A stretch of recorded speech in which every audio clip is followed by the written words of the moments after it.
I was digging through some of my old content and I ran across a spreadsheet where I broke down my 2022, this was May of 2022, I broke down my sports card portfolio by value, by percentage of portfolio, etc., etc.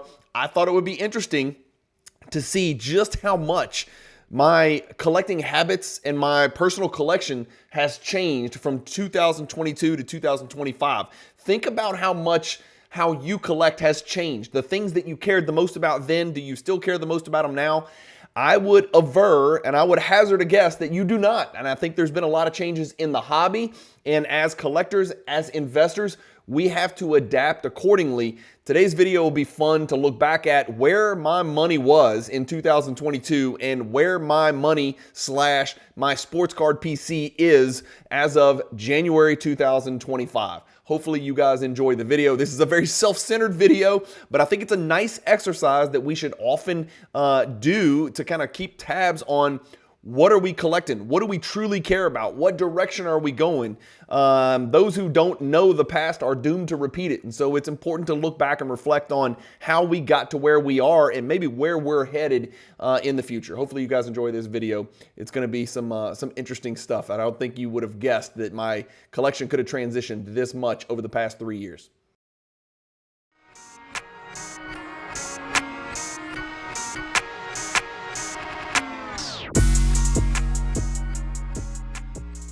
If you've got a bunch of unwanted inventory that you've been sitting on for days, weeks, months, years, ship it to Fanatics Marketplace and let them do all the work. Just make sure when you ship it, you use the promotional code CAJUN, all capital letters, CAJUN. Hey guys, Brian with Cajun Cardboard coming at you from the great state of Louisiana. As I mentioned in the introduction, we're going to look at 2022, May of 2022, which was not the peak of the hobby, but the hobby was definitely doing better then than it is now. For most segments of the hobby, the demand was high and people were still buying very heavily into certain types of cards that they are no longer buying heavily into. There's been a max exodus. Prism base no longer matters. Prism silver no longer matters. The ultra modern quarterback prospects that mattered in 2022, 99% of them don't matter in 2025. A lot of stuff's changed in the hobby. Printing is an issue. Number of parallels is an issue. Wax prices is an issue. Breakers are an issue. Scams and frauds and CT scanners are an issue. There's a lot of things that have changed from 22 to 25, and my collection is no exception. Let's just get to the numbers. I'm going to use my Fanatics Vault to screen share and share some of the stuff, but first, here's the spreadsheet.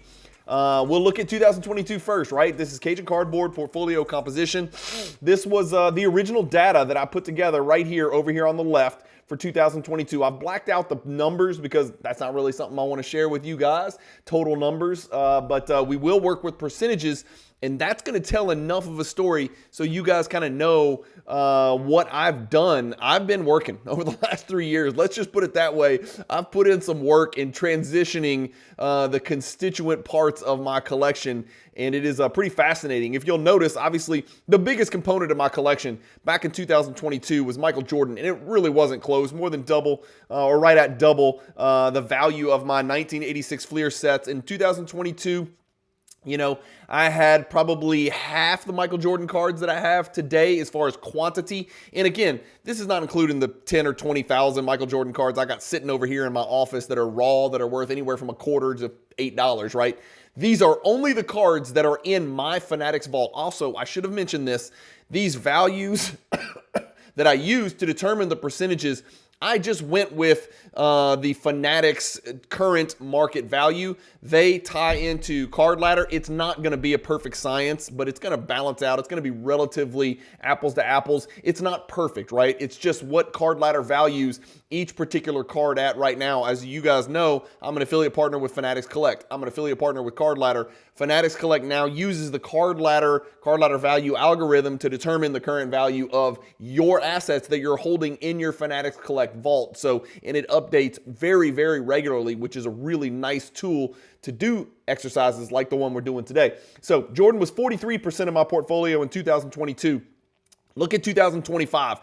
92.24%. The hierarchy inspired me. Just putting the work into that project educating myself, learning more about the Jordan stuff, meeting some of my best friends in the hobby, some of the biggest Jordan collectors, investors, and Jordan dealers throughout the entire United States. Some of those guys have been on the channel. We've had Nat Turner on the channel. We've had Josh Dawson on the channel. We've had Grant Slayton on the channel. We've had Frankie on the channel. We've had Chris McGill on the channel. We're talking about some JoJo VTV Sports Cards on the channel. Guys, we've had some of the biggest and baddest Jordan collectors in the world. Those dudes inspire me, and I am playing catch up to a lot of those guys. And so you'll see that there's been a very concerted, very noticeable effort from 2022 to 2025 over the course of 2.5 years to grow my Michael Jordan collection, often at the expense of the other segments of my collection.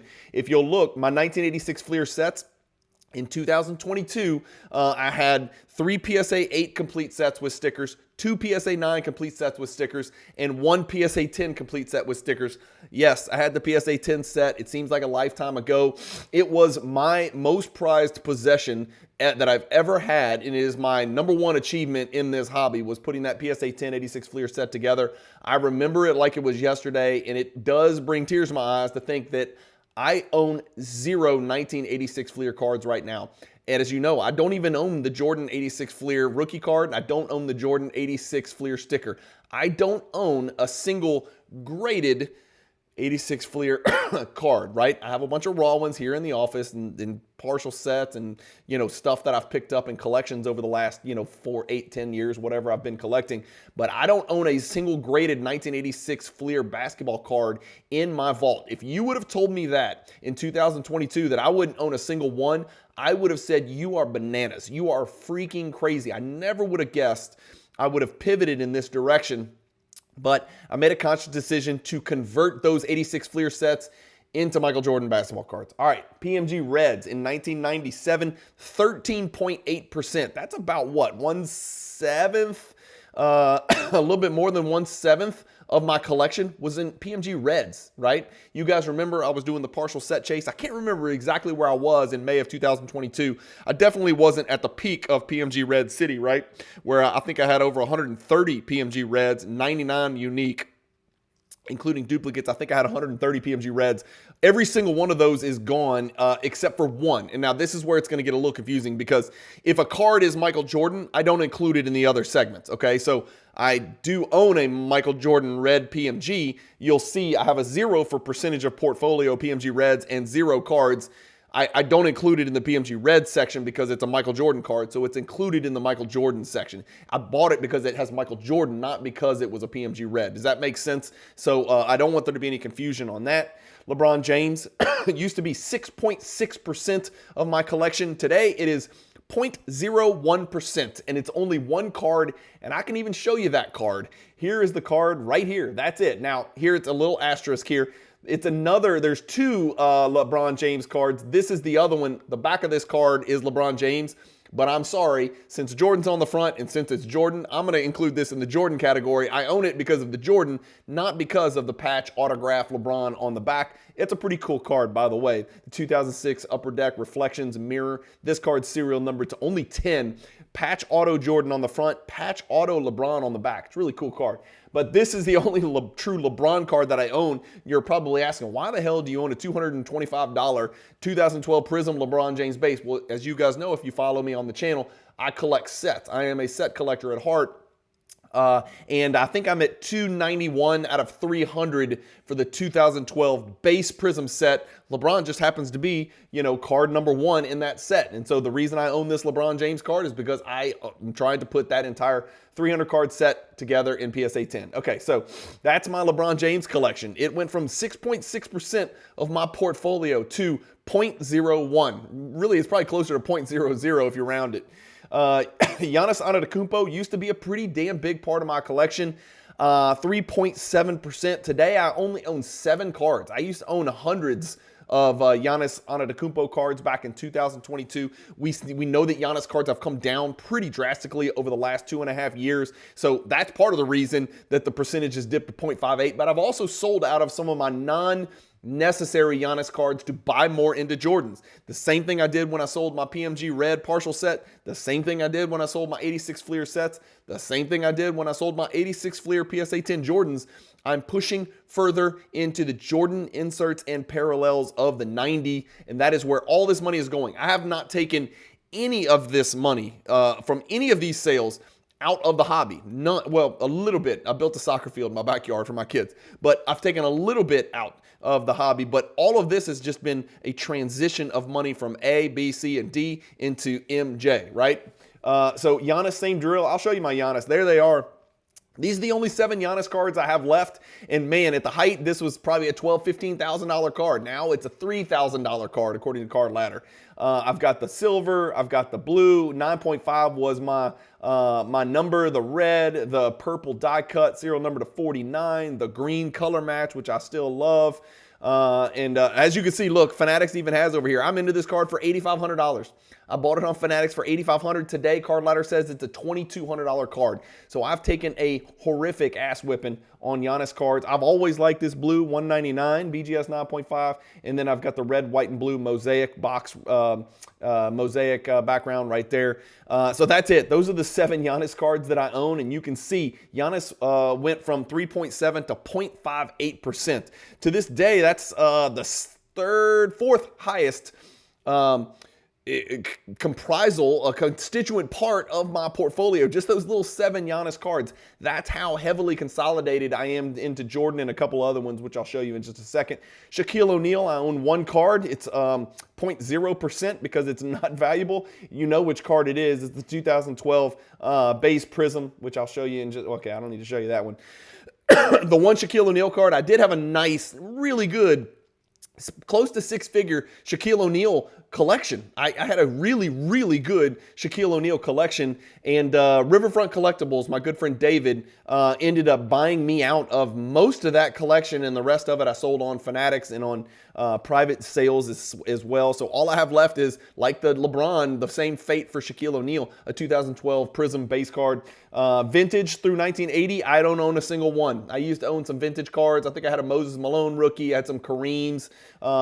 Never have owned, oh no, I did own a Wilt. It was a low grade Wilt. I ended up moving out of all of that stuff. I have 0 now. I don't have a single card graded in my Fanatics vault prior to 1980. In fact, I don't think I have one prior to 19... Gosh, this is interesting. I don't know. I think maybe I have a Stockton rookie. I don't know. I don't think I have any cards, hardly any cards even from the 80s. Oh, I do have a couple Jordans, right? Jordan stickers and things like that from the hierarchy. Sealed boxes and cases, that used to be a big number, 1.4% of my portfolio, because I had a National Treasures case, 2018 and 2016. I had 2 National Treasures sealed 2016 and 2018 cases. So that's the Jaylen Brown, well, then it was Ben Simmons, Jaylen Brown, rookie year, 2016. And then I had the 2018, which was the Doncic and all those folks. So those cases were very valuable. I ended up liquidating those, pushing the money all back into Jordan. So now I don't own a single sealed box or case. Luka Doncic used to be a big chunk of my collection at 1.2%. Now it's almost nothing. I have 1 Luka Doncic card. I swear I thought I showed this one. No, I didn't. It's a black 1-of-1 fireworks card that I bought from Chris McGill.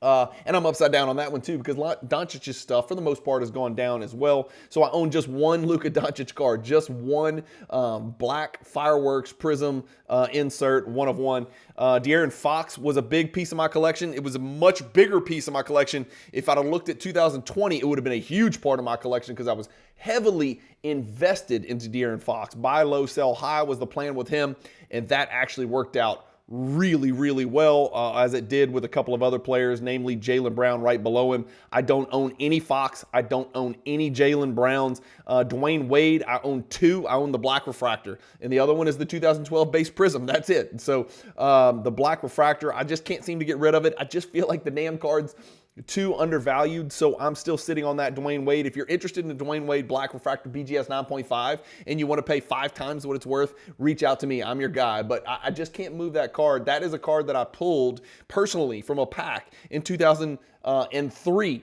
when Topps Chrome first came out in 2003, I bought the hell out of those boxes. They were $115 each. We were chasing Wade, Carmelo, Darko Milicic, believe it or not, LeBron James, obviously, TJ Ford. We were chasing all those dudes, and I remember pulling in Houston, Texas, sitting at my kitchen table. The last Houston TriStar show that I went to actually was in 2003, and I'm going to one next weekend, or by the time you see this video, in a couple days, right? I pulled a Dwayne Wade Black Refractor. So that card still stays in my collection. That's still the biggest, most important card that I've pulled myself personally. Again, I have horrible luck when it comes to opening wax. Anthony Simons used to be a big chunk of my collection. Kevin Porter, those were the guys that followed my Fox and Donovan Mitchell and Doncic and Jaylen Brown. All those guys where I was buy low, grade, sell high. That worked for the time. And then as you guys know, the market, did what it did. And those base prisms, those silver prisms, those color prisms, they're just not what they used to be because people realize how many of them there were and how many different options there are for rookie cards. And so I have 19 Anthony Simons cards. I have 4 Kevin Porter Jr. cards. Here are the Anthony Simons cards. It's bolstered primarily. It's not a ton of value, but I've got 2 NT RPAs. Both of those are PSA 9s, right? So there's one. There's the other. You're only talking about a couple $1,000s worth of value. Anthony Simons, Nike swoosh. He's just sort of stagnating on the Blazers. I don't know if he's going to get traded. I don't know what the Blazers are doing. The Blazers don't know what they're doing, to be quite honest with you. They're kind of a disaster right now. So all of these are listed, as you can see over here in this right-hand column.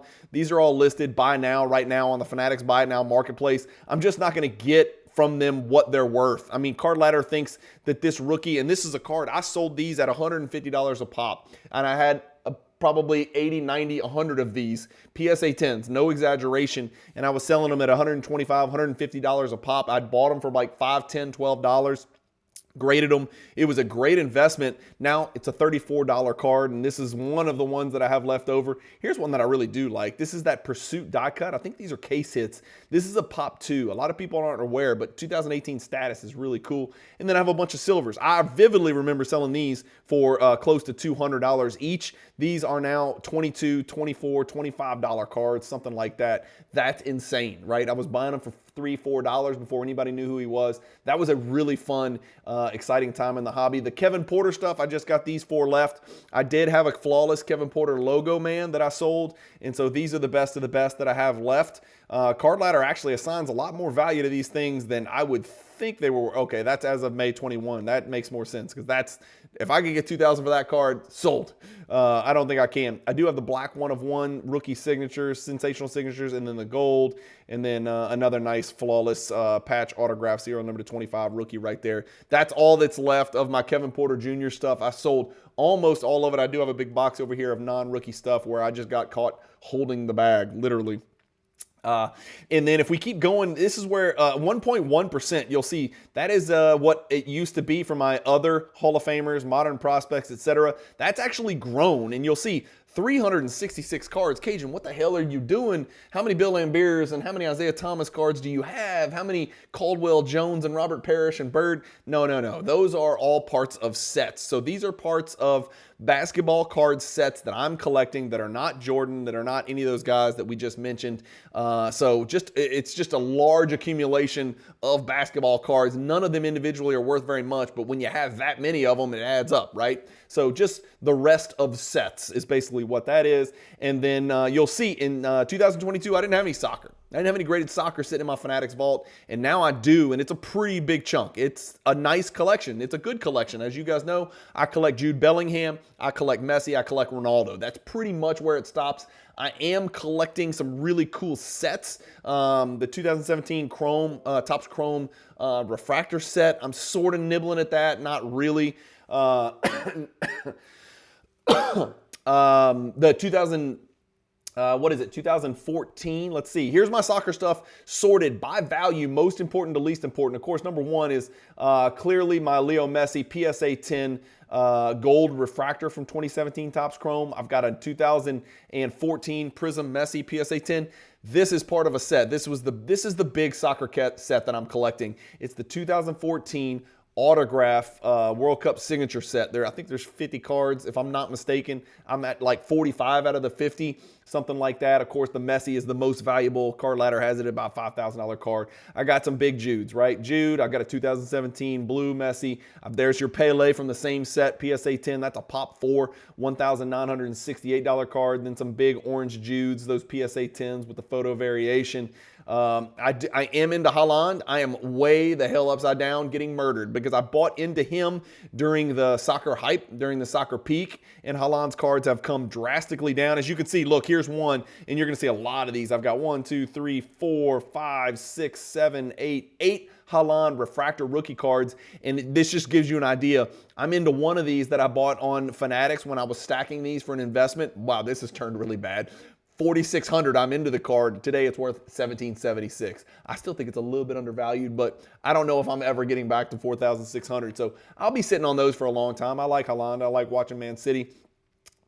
There you go. There's your first Ronaldo that you're going to see. Just a blue Ronaldo refractor from 2017, Topps Chrome. And then it's going to be a ton of gold Jude Bellingham, some Messis and stuff like that. So that's it, guys. That's sort of the breakdown.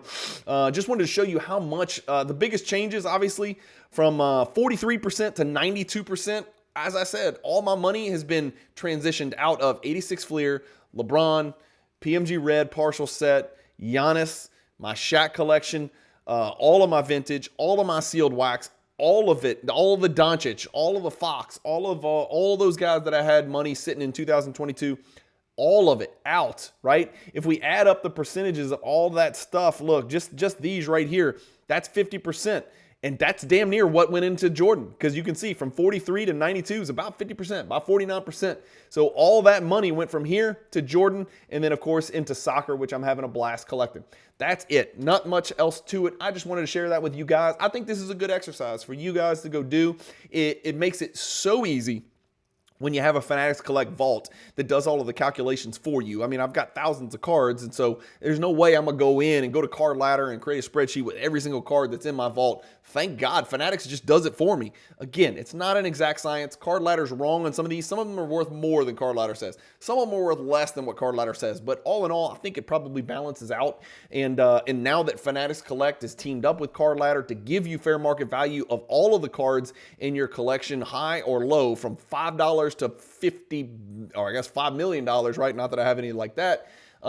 It really does make it easy to do stuff like this and take snapshots and sort of look at your portfolio. Who knows? Maybe in 2028, we'll look at this again. My guess is in 2028, it's all going to be Jordan or soccer.